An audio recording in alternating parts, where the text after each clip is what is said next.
आज अपन जो सीखने वाले हैं वो सीखने वाले हैं दर्पण समीकरण का सूत्र व्युत्पन्न करना। क्या सीखने वाले हैं आज अपन? दर्पण समीकरण का सूत्र व्युत्पन्न करना। दर्पण समीकरण का सूत्र व्युत्पन्न करने से पहले हमें कुछ बातों की जानकारी होनी चाहिए, और वो ये है कि प्रकाश किरणों का दर्पण से परावर्तन किस तरीके से होता है। इसके अलावा हमें समरूप त्रिभुज जो होते हैं उनके कुछ गुण, समरूप त्रिभुजों में आप लोगों को पता होगा कि जो भुजाओं का अनुपात होता है वो बराबर होता है। इसके अलावा हमें ये पता होना चाहिए कि ध्रुव से फोकस बिंदु के बीच की दूरी, ध्रुव से बिंब के बीच की दूरी और ध्रुव से प्रतिबिंब के बीच की दूरी को अपन क्या बोलते हैं। अगर हमें ये सब कुछ पता है तो हम आराम से दर्पण सूत्र को व्युत्पन्न कर सकते हैं। वैसे मैंने आप लोगों को बताया कि जो दर्पण सूत्र होता है वो होता है 1/f बराबर 1/b प्लस 1/u, ये होता है।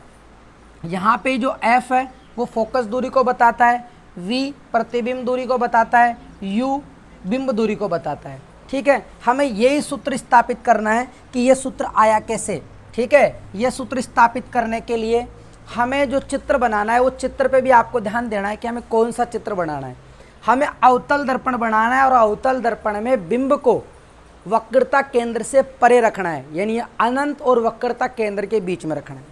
तो यहाँ पे सबसे पहले मैं चित्र बता रहा हूँ आप लोगों को कि कैसे बनाना है चित्र। आप सबसे पहले अवतल दर्पण बनाएंगे, अवतल दर्पण। ये अवतल दर्पण बनाने के बाद में आप लोग जानते होंगे कि दर्पण का मध्य बिंदु जो होता है ध्रुव कहलाता है।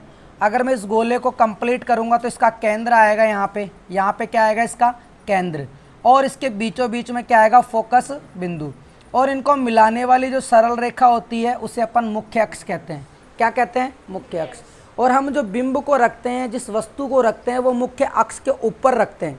तो मुख्य अक्ष के ऊपर अपन रखेंगे और हमने स्थिति मान ली है, हमने स्थिति फिक्स कर ली है। अगर दर्पण सूत्र स्थापित करना है तो स्थिति फिक्स कर लेना वक्रता केंद्र से परे। तो मैंने वक्रता केंद्र से परे एक बिंब रखा और इस बिंब का नाम दे दिया ए, और यहाँ पे लिखा मैंने बी। क्या नाम दे दिया इसे? ए और बी। अब इस बिंब से प्रकाश की किरणें निकल रही है, बहुत सारी प्रकाश की किरणें निकल रही है, लेकिन हमें प्रतिबिंब का निर्माण करने के लिए कम से कम 2 प्रकाश की किरणों की आवश्यकता होगी। कितनी? कम से कम 2। हम कौन कौन सी प्रकाश की किरण यहाँ पे लेने वाले हैं? वैसे तो 2 प्रकाश की किरणें आप अपनी इच्छा से कोई सी भी जिसका परावर्तन करवा सकते हो, लेकिन हमें दर्पण समीकरण स्थापित करना है तो फिक्स है उसके लिए 2 प्रकाश की किरणें आप वही माने जिससे कि हम आसान तरीके से दर्पण सूत्र को व्युत्पन्न कर सके। तो पहली प्रकाश की किरण तो आपको मुख्य अक्ष के समानांतर लेके जानी है। कैसे लेके जानी है? मुख्य अक्ष के समानांतर। और हम जानते हैं कि अगर प्रकाश की किरण मुख्य अक्ष के समानांतर जाती है तो परावर्तन के बाद में वह फोकस बिंदु से होकर गुजरती है, फोकस बिंदु से होकर गुजरती है। तो ये फोकस बिंदु से होकर जाएगी। इसके अलावा अब हमें जो प्रकाश की किरण लेनी है वो लेनी है तिर्यक किरण। कौन सी? तिर्यक किरण। तिर्यक किरण जो अपन जानते हैं कि तिर्यक किरण एक तरीके से जैसे दर्पण से परावर्तन होता है, जैसे यहाँ पे मान लो इतना एंगल इसने बनाया तो इतने ही एंगल पे ये यहाँ से भी क्या होगी, परावर्तित होगी। क्या होगी? यहाँ से परावर्तित। ये चित्र थोड़ा सही नहीं बना, एक बार रिपीट कर दोबारा करते हैं इसको। यानी अपने को कौन सी किरण लेनी है? तिर्यक किरण लेनी है, तिर्यक किरण। तो तिर्यक किरण अपन लेंगे तो तिर्यक किरण जो है जितने कोण पर वो आपतित होती है, ध्रुव से जितने कोण पर टकराती है, उतना ही कोण बनाते हुए क्या करती है, वो नीचे जाती है। और हम ये भी जानते हैं कि अगर वक्रता केंद्र से परे अगर बिंब रखा रहता है तो उसका प्रतिबिंब वक्रता केंद्र और फोकस बिंदु के बीच बनता है। सही बोल रहा हूँ ना मैं? वक्रता केंद्र और फोकस बिंदु के बीच में बनता है। इसका मतलब ये जो तिर्यक किरण जा रही है वो यहीं पर कहीं पे काटेगी। तो यहाँ पे अपन ने इतने ही कोण पर हमने इस किरण को आगे बढ़ाया और इसने यहाँ पर प्रतिच्छेद किया। यहाँ प्रतिच्छेद करते ही हम समझ गए कि ए बी का जो प्रतिबिंब बन रहा है वो सी व एफ के बीच में बन रहा है, और ये बन रहा है वास्तविक और उल्टा। कैसा बन रहा है? वास्तविक और उल्टा। अब ये ए बी था तो ए बी के तुलना में ये जो प्रतिबिंब बन रहा है वो छोटा बन रहा है, वास्तविक और उल्टा बन रहा है। हम इसको अलग नाम दे देते हैं कि ए बी का जो प्रतिबिंब बना वो बना ए डैश और बी डैश। क्या नाम दे दिया इसे अपन ने, ए डैश और बी डैश। अब हम नामकरण दे ही रहे हैं, नामकरण अगर हम दे ही रहे हैं तो ये तो पी हो गया, और ये जो मुख्य अक्ष से समानांतर प्रकाश की किरण आई यहाँ पे आपती तो इसे हम नाम दे देते हैं एम। क्या नाम दे देते हैं इसे, एम नाम दे देते हैं। हमने नामकरण भी दे दिया। नामकरण क्यों दे रहे हैं, क्योंकि हमें यहाँ पे त्रिभुज लेने हैं और उनको समरूप सिद्ध करना है, समरूप सिद्ध करना है। तो ये तो आपको समझ में आया कि चित्र कैसे बनाना है। दोबारा रिपीट कर रहा हूँ, आपको एक प्रकाश की किरण तो मुख्य अक्ष से समानांतर लेनी है जिसका परावर्तन होने के बाद में फोकस बिंदु से गुजरेगी।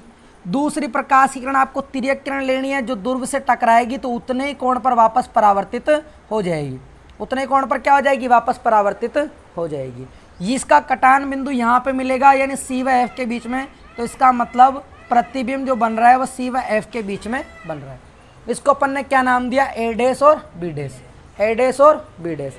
यानी चित्र बनाने के बाद में अब हम क्या करेंगे, हम यहाँ पर दो दो त्रिभुज लेंगे और उनको समरूप सिद्ध करेंगे। क्या सिद्ध करेंगे, समरूप। अगर मैं आप लोगों को एक छोटी सी ट्रिक बताऊं जो आपको याद रखने में आसान रहेगा, आपको जो भी समरूप त्रिभुज आप ले रहे हो उसमें ए बी और ए डैश बी डैश तो आना ही चाहिए। यानी अपन दो बार दो दो त्रिभुज लेंगे तो उसमें ए बी और ए डैश बी डैश तो आना ही चाहिए, और ए डैश बी डैश को आपको ऊपर ही रखना है। कहाँ रखना है, ऊपर। तो सबसे पहले देखो मैं जो त्रिभुज लेने जा रहा हूँ वो ये है, एक तो ऊपर वाला त्रिभुज, ये बड़ा त्रिभुज देखो, ए बी आ रहा है, इसके अंदर आ रहा है ना ए बी, और एक ए डैश बी डैश कौन से में आ रहा है, एक इसमें आ रहा है, देखो ये इसमें आ रहा है। तो यानी अगर मैं इनको अलग अलग बना के बताऊँ तो अलग अलग बना के भी देख लेते हैं। एक त्रिभुज तो ये है ए बी और यहाँ पर बिंदु पी, यहाँ पर बिंदु पी, एक त्रिभुज तो हमारे पास ये हो गया। इसी के जस्ट नीचे, इसी के जस्ट नीचे अगर मैं बात करूँ, इसी के जस्ट नीचे ये है ए डैश और ये बी डैश, ये ए डैश और बी डैश, ये एक त्रिभुज ये रहा, यही है। एक ये लिया और एक नीचे वाला ले लिया ए बी। अब त्रिभुज का नाम क्या हो जाएगा, एक त्रिभुज तो हमारे पास हो गया त्रिभुज ए डैश, अगर छोटे वाला लिखो ए डैश बी डैश पी, व त्रिभुज ए बी पी, त्रिभुज ए बी पी।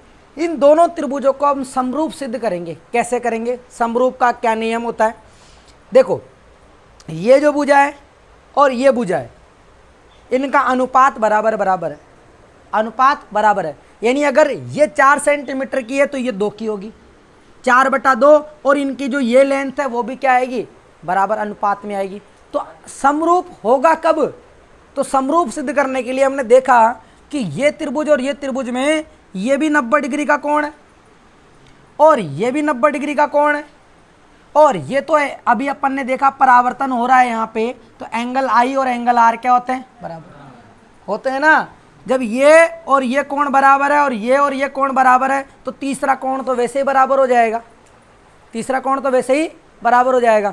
तो हम कह सकते हैं कि ये जब, क्योंकि ये 90 डिग्री का हो गया और ये फिर यहाँ पे 45 के दोनों हो जाएंगे समकोण त्रिभुज के अंदर, अगर एक कोण बराबर आ रहा है तो तो हम कह सकते हैं कि यहाँ पर ये तो 90 डिग्री है, लिख देंगे अपन कि एंगल ए बी पी बराबर angle A dash B dash P, क्या है ये 90 डिग्री के। पहला पॉइंट तो ये हो गया।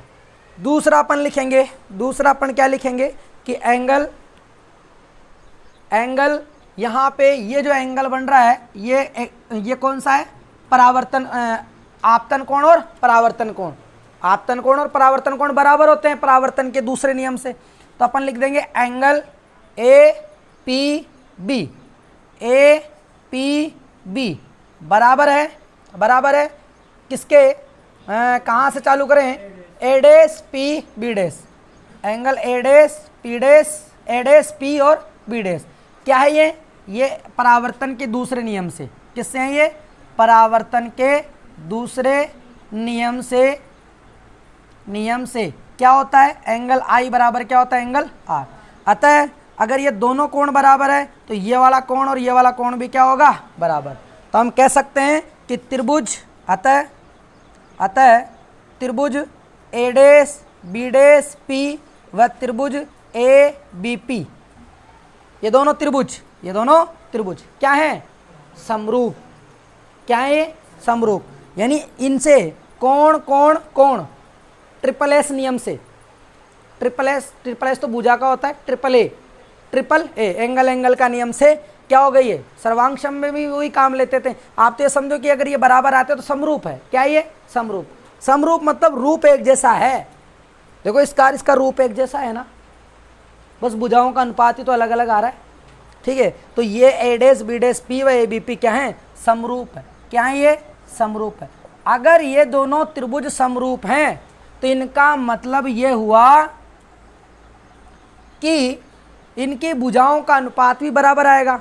तो इस वाले त्रिभुज की, अब आपको ध्यान ये रखना है, गलती यहाँ पे होती है, आपको जो लेना है सबसे पहले ए डेस बी डेस यानी छोटे त्रिभुज की भुजा को ऊपर रखना है। क्या करना है, छोटे वाले भुजा की त्रिभुज को ऊपर रखना है। तो मैं ये कह रहा हूँ कि इस त्रिभुज और इस त्रिभुज में ए डेस बी डेस जो है, ये ए डेस बी डेस ये ए बी के अनुपात के बराबर होगा। यानी हम लिख सकते हैं ए डेस बी डेस बटा ए बी लिख सकता हूँ भाई, इस भुजा का अनुपात इस भुजा के अनुपात के बराबर होगा। नेक्स्ट हम लिखेंगे बी डेस पी यानी ये वाली भुजा और बी पी ये वाली भुजा, इनका अनुपात भी कैसा है, बराबर। तो अपन लिखेंगे बराबर बी डेस पी बटा B P B dash P यानी ये भुजा और ये बड़ी वाली भुजा, इस वाले त्रिभुज की तो बी डेस पी, बड़े वाले त्रिभुज की बी पी, इनका अनुपात भी कैसा है, बराबर है। कैसा है, बराबर। तो बी डेस पी बटा बी पी लिख दिया। लिखने के बाद में अपन इसको दे देते हैं समीकरण नंबर 1 नाम। कौन सा नाम दे देते हैं, समीकरण नंबर 1। तो यहाँ तक आप लोगों को समझ में आ गया होगा, आया समझ में कि किस तरीके से, क्या ये समरूप के अंदर होता है कि अगर ये भुजा और ये भुजा बटा में लिखेंगे और ये वाली भुजा इस वाले त्रिभुज की ये वाली भुजा बटा में लिखेंगे, इनका जो अनुपात आएगा वो बराबर आएगा। अनुपात बराबर आने का मतलब है कि मान ले ये 4 है और ये 2 है, ये 8 है और ये 4 है, तो इनका अनुपात कितना आया भैया, 2/1 और 2/1। हर त्रिभुज के लिए बराबर आएगा अनुपात, समझ गया। अब ये होता है अनुपात, है ना। अगर मैं यहाँ पे 4 की जगह और कुछ तो 2/1 की जगह अलग अलग अनुपात आ जाए, यानी संख्या बदल जाएगी, अनुपात क्या आएंगे, बराबर आएंगे। ये बराबर अनुपात होता है समरूप के अंदर, समरूप के अंदर ये होता है। अब समीकरण नंबर 1 हमने ज्ञात कर लिया समीकरण नंबर 1 ज्ञात। अब आप यहाँ पर जो दूसरे त्रिभुज, 2 त्रिभुज और लेंगे, वो त्रिभुज किस आधार पर लेंगे, आप लोगों को मैंने पहले बता दिया कि ए डेस बी डेस और ए बी तो आना ही चाहिए। लेकिन मैं यहाँ पे जो ले रहा हूँ वो ले रहा हूँ एक तो ये त्रिभुज और एक ये वाला त्रिभुज, ये वाला त्रिभुज ये ले रहा हूँ। लेकिन इस त्रिभुज के अंदर तो ए बी आ ही नहीं रहा, ए बी आ नहीं रहा। लेकिन आप देखना जब 2 समांतर भुजाएं जारी होती है तो ये वाली, इनका गैप कितना है, ए बी, और लास्ट में जाके ये वाला गैप भी कितना है, ए बी होगा ना। यानी मैं कह रहा हूँ कि मैं बिंदु एम से इस पर लंब डालता हूँ, और अगर कोई वक्र बहुत छोटा है तो ये समान एक तरीके से आपको क्या दिखेगी, ये सीधी लाइन ही तो दिखेगी। तो आप क्या कह सकते हो, अगर बिंदु एम से पी पर लंब डालता हूँ तो ए बी बराबर क्या हो जाता है, एम पी। ए बी बराबर क्या हो जाता है, एम पी। इसका मतलब ले लूँ अब मैं ये वाला त्रिभुज, अरे ले सकता हूँ ना। अब तो अब आगे ए डेस बी डेस आ गया और एम पी की जगह क्या लिख दूंगा, ए बी। तो मेरा जो मैंने अपनी ट्रिक बनाई थी कि अपने को ये तो लेना ही है, तो वो तो आ गया। तो अब आप लिख दो इस त्रिभुज को, अगर मैं बनाना चाहूँ अलग से तो यहाँ पे देखो मैं बनाऊंगा, ये वाला त्रिभुज ही लिया है मैंने, एम पी, और ये है ए डेस बी डेस, और यहाँ पे एफ, यहाँ पे क्या है, एफ। समरूप सिद्ध कर सकते हैं, इसे करेंगे। त्रिभुज ले रहे हैं अपन, कौन कौन सा, ए डेस बी डेस एफ व त्रिभुज पी एफ एम। 2 त्रिभुज ले लिए अपन ने, दोनों त्रिभुज ले लिए। समरूप सिद्ध करो, ये 90 डिग्री, ये 90 डिग्री, ठीक है। ये कोण और ये कोण सम्मुख कोण, और सम्मुख कोण हमेशा कैसे होते हैं, बराबर। और अब ये कोण तो बराबर होंगे ही होंगे। तो हम कह सकते हैं कि त्रिभुज ए डेस बी डेस एफ व त्रिभुज PFM समरूप है, डायरेक्ट लिख रहा हूं मैं अभी, समरूप है। अगर ये दोनों समरूप हैं तो वही बात, सबसे पहले आप ये वाली भुजा लिखेंगे ए डैश बी डैश, इस भुजा का अनुपात और बटा में MP बराबर F से लेकर B dash, F B dash, या फिर आप बी डैश से चालू कर रहे हो तो बी डैश ही बोलते हैं, बी डैश से चालू करते हैं, बी डैश एफ बटा ये वाली भुजा और इस वाले त्रिभुज की ये वाली भुजा का अनुपात क्या आएगा, बराबर आएगा। ठीक है, बराबर आएगा। चलो इसे अपन PF बोल देते हैं, P से लेकर F, क्या बोल देते हैं, P से लेकर F। इनको तो आगे पीछे लिख सकते हैं, कोई दिक्कत नहीं है, मैं तो दुनिया बतानी है। दोबारा देखना, इस वाला ये त्रिभुज और ये वाले त्रिभुज में देखो ए डैश बी डैश बटा MP बराबर बी डैश एफ, यानी ये भुजा और ये वाली भुजा, इनका अनुपात क्या आएगा, बराबर आएगा। अभी मैंने आप लोगों को बताया कि ये जो MP है वो AB के बराबर है, समांतर भुजा ये बराबर होगा तो AB बराबर क्या होगा, MP, तो हम लिखेंगे MP बराबर AB। तो समीकरण क्या हो गया, ए डैश बी डैश बटा AB बराबर बी डैश एफ बटा बी डैश एफ बटा PF, यानी ए डैश बी डैश बटा AB बराबर बी डैश P BP समीकरण नंबर 1, और ए डैश बी डैश बटा AB बराबर बी डैश एफ बटा PF बराबर समीकरण नंबर 2। इससे अपन कौन सा समीकरण दे देंगे, 2, समीकरण नंबर 2। यानी हमने पहले तो इन दोनों त्रिभुजों को समरूप किया, फिर इनको समरूप किया, फिर हमने 2 समीकरण बनाए, और ये दोनों समीकरण जो आ रहे हैं ए डैश बी डैश बटा AB इसके बराबर आ रहा है, ए डैश बी डैश बटा AB इसके बराबर आ रहा है। इसका मतलब समीकरण नंबर 1 और 2 की अगर अपन तुलना करेंगे या फिर कहेंगे कि इनको बराबर रखेंगे तो ए डैश बी डैश के बराबर अगर ये है, ये बराबर है, तो ये और ये भी क्या होंगे, बराबर होंगे। तो समीकरण नंबर 1 व 2 से समीकरण नंबर 2 दोबारा देखो, समरूप सिद्ध किया अपन ने, ये त्रिभुज और ये त्रिभुज समरूप है, ये मानते हो।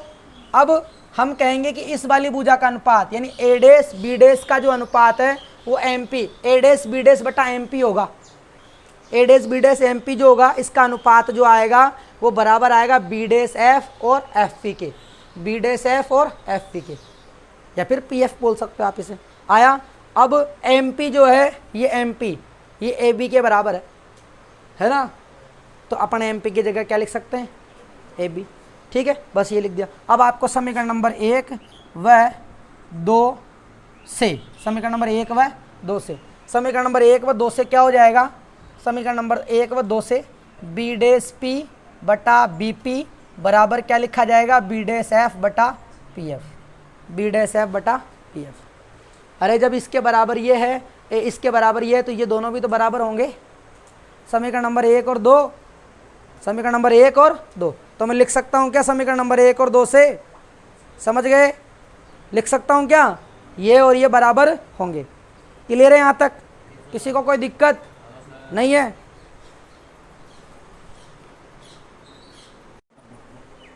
ये समीकरण नंबर 1 और 2 से अपन ने ये प्राप्त कर लिया, बी डैश P बटा BP बराबर बी डैश F बटा PF।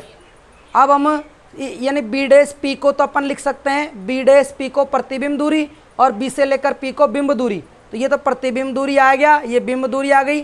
P से लेकर F को अपन फोकस दूरी लिख सकते हैं, लेकिन बी डैश F को अपन UVF के रूप में कुछ भी नहीं लिख सकते। इसीलिए हम क्या करेंगे, हम इसको इसी रूप में लिखना चाहेंगे। तो देखो बी डैश F इसका मान है ना, इसका मान ज्ञात करने के लिए हम क्या करेंगे, P से लेकर B डैश में से P से लेकर F को घटा देंगे, तब ये टुकड़ा बच जाएगा। ठीक है, यानी P से लेकर B डैश में से अगर F से लेकर F को इसको घटा दिया, यानी B dash P minus FP कर दिया, तो क्या बचेगा, B डैश F। तो अब अपन क्या करेंगे, B डैश F की जगह लिखेंगे B dash P minus FP बटा PF, और यहाँ पे लिखा हुआ है B डैश P बटा BP। ठीक है, यहाँ पे अब आप देखना, ये जो चित्र अपन ने बनाए, इन चित्रों में इनको अपन क्या क्या बोल सकते हैं। तो देखो बी डैश P यानी प्रतिबिंब बन रहा है, तो बी डैश P को अपन प्रतिबिंब दूरी बोलेंगे, यानी बी डैश P बराबर होगा प्रतिबिंब दूरी V, प्रतिबिंब दूरी को B से लिखेंगे। बी से लेकर पी यानी बिंब रखा हुआ है, बी से लेकर पी को अपन बोलेंगे बिंब दूरी यू। ठीक है, इसी तरीके से हम बी डेस पी, क्या बी डेस पी, तो बी डेस पी जो है वापस से आपको पता लग गया ये तो प्रतिबिंब दूरी है। फिर एफ से लेकर पी, एफ से लेकर पी या फिर पी एफ बोलो, तो फोकस बिंदु ध्रुव के बीच की दूरी, फोकस दूरी स्मॉल एफ। फिर क्या बचा, एफ पी हो गया, या फिर आप इसको एफ पी बोल दो, अगर आपने इसको एफ पी लिखा है तो ये भी एफ पी हो गया, एफ पी। तो हमने तीनों चीज लिख दी, यहाँ पे दूरियां लिख दी। लेकिन चिन्ह परिपाटी अगर आप लगाओगे, चिन्ह परिपाटी, तो चिन्ह परिपाटी लगाते ही यहाँ पर जो प्रतिबिंब दूरी है वो आपतित प्रकाश के विपरीत दिशा में जाने पर मिल रही है, तो v का मान माइनस में, b का मान काय में आएगा, माइनस में। तो यहाँ पर जो v का मान आएगा वो माइनस में आएगा, u का मान तो हमेशा ही माइनस में रहेगा और f का मान भी काय में आएगा, माइनस में। अब आपको इन सभी मानों को उठा के इस वाले समीकरण 3 के अंदर रखना है। समीकरण नंबर 3 में ये मान रखने पर, समीकरण 3 में रखने पर, तो देखो समीकरण नंबर 3 में रखेंगे तो बी डेस पी की जगह क्या रखेंगे, बी डेस पी की जगह माइनस का v, तो माइनस का v रखेंगे। ठीक है, ये सब माइनस के हैं, चिन्ह परिपाटी लगाती, बटा बीपी, बीपी को माइनस का u बराबर बी डेस पी को माइनस का v, एफ पी को माइनस तो ये सूत्र का और ये माइनस माइनस एफ बटा एफ पी को minus F, minus F. Clear, इस माइनस से माइनस खत्म हो जाएगा तो v बटा u बराबर माइनस एफ का भाग लगा दो इसमें, minus v upon minus F और minus F upon minus F, बोलो लगा सकता हूँ ना। तो ये आ गया v अपॉन u और ये आ जाएगा v अपॉन एफ और ये माइनस और माइनस एफ से माइनस एफ कटेगा तो क्या आएगा, 1, क्या आएगा, 1। दोबारा समझ लेना इसको, हमने समीकरण नंबर 3 में ये जो अपन ने लिखा है B dash P B P, इनको अपन ने बिंब दूरी और प्रतिबिंब दूरी और फोकस दूरी के रूप में लिखा और चिन्ह परिपाटी लगाई, तो चिन्ह परिपाटी में तीनों ही माइनस में आ रहे हैं, क्योंकि अवतल दर्पण में ये तीनों 5 स्थिति तक माइनस में ही रहते हैं। तो u भी माइनस में, v भी माइनस में, f भी माइनस में। इनके मानों को उठाकर अपन समीकरण नंबर 3 में रखेंगे और इसे गणितीय रूप से हल करेंगे। हल किया मैंने मान रखने के बाद में, तो हमारे पास ये समीकरण आया, v बटा u बराबर v बटा f माइनस 1। अब अपने को क्या करना है, इस समीकरण नंबर 4 में, इस समीकरण नंबर 4 में, क्योंकि हमें दर्पण सूत्र स्थापित करना है 1 बटा एफ बराबर 1 बटा वी प्लस 1 बटा यू। तो मैं ऐसा क्या करूं कि यहाँ पर ऊपर सभी जगह पे 1 आ जाए, तो v का भाग लगा दूं, v का भाग लगा दूं पूरे में। यहाँ पर v का भाग लगाऊं तो v कट गया, v का भाग लगाऊं तो v कट गया, यहाँ पर 1 बटा v आ जाएगा, आ जाएगा। तो अपन क्या करेंगे, v का भाग लगाने पर, v का भाग लगाने पर, तो v का भाग लगाएंगे तो देखो v का भाग लगाया तो v से v कट गया, तो क्या बचा यहाँ पे 1 बटा u बराबर v का भाग लगाया क्या बचा 1 बटा f माइनस v का भाग लगाया तो क्या आया 1 बटा v, 1 बटा v। अब माइनस के 1 बटा v का पक्षांतरण कर दो, 1 बटा u प्लस 1 बटा v बराबर 1 बटा f, बराबर 1 बटा f। यही दर्पण समीकरण है, ये क्या है, दर्पण समीकरण है। तो हमने दर्पण समीकरण का सूत्र व्युत्पन्न कर लिया कि 1 बटा एफ बराबर 1 बटा यू प्लस 1 बटा वी होता है। तो उम्मीद है आप लोगों को ये वीडियो समझ में आया होगा। मिलते हैं नेक्स्ट वीडियो में, तब तक के लिए जय हिंद जय भारत।